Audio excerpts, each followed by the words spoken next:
What's up, you guys? Okay, so I just heard about this today. New Jersey is considering removing marijuana from its Schedule 1 list. New Jersey has its own controlled dangerous substance list, so this is different than the federal one.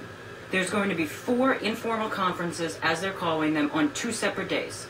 Thursday, April 19th, with the first session being from 9:30 a.m. to 12:30 p.m., and the second session being from 1:30 p.m. until 4:30 p.m. in Newark.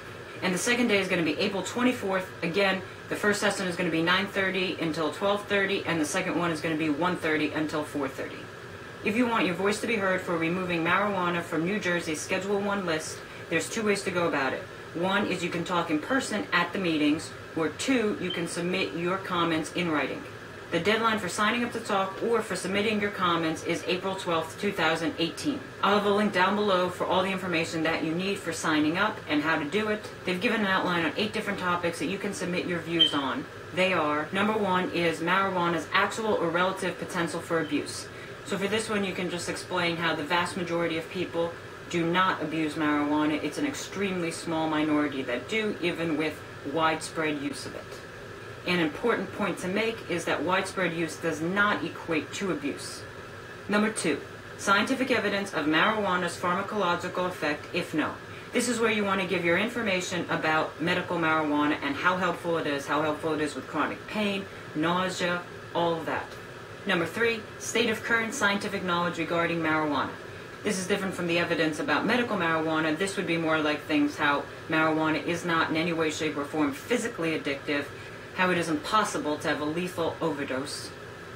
Number 4, marijuana's history and current pattern of abuse. This is when you could explain how marijuana has been used for thousands of years without any overdoses leading to death ever, how it has been regarded as a safe, effective medicine. You can also explain, again, how while there is an extremely small minority that does abuse marijuana, the vast majority of people, whether they are using it recreationally or medically, use it responsibly. Number 5, the scope, duration, and significance of abuse. Again, you can just present evidence how only an extremely small minority abuse it versus how many people end up abusing things like prescription pain medications and other legally prescribed drugs and also illegal drugs. Number 6, what, if any, risk there is to the public health.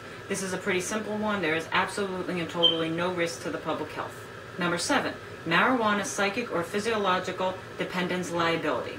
For this one, you could explain how a very small minority could become psychologically addicted to marijuana, but that is not the same as being physically addicted. You can explain how there are many legal substances that you can become physically addicted to.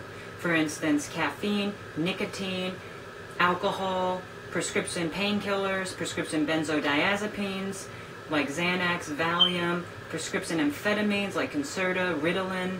All of those you can either walk right into a store and buy, or you can be legally prescribed them, and yet all of them are physically addictive. And number 8, whether the substance is an immediate precursor of a substance already controlled under NJSA 2421. This is basically saying whether or not marijuana is a gateway drug. Those studies will conclude that marijuana is a gateway drug if a user of marijuana has tried any other substance even once, even if they don't like it. They don't have to consume marijuana and then go on to consume cocaine and do it many times. They only have to try one thing one time for them to be included in the study that says that marijuana is a gateway drug. The results of those studies are very skewed towards one agenda. So yeah, I'll have a link down below for all the information you need, where you can go to sign up, and so you can read the press release for yourself. Also, if you don't get to sign up by April 12th, they do say time permitting, people will be able to speak after the already registered people are. I don't know if there's going to be any time for people who don't get to sign up by April 12th, but it's possible that they will. And so if people just want to show up, and so you can just be there and show your support no matter if you get to speak or not. I personally will not be speaking publicly. I will be writing my comments and submitting them by April 12th. I will also make a video of exactly what I sent to them in case you guys are curious. So yeah, so I hope if you're interested in this and didn't know about it, I hope you get to see this video in time, and I hope you get to sign up, and I hope we can all help to remove marijuana from New Jersey's Schedule 1 list.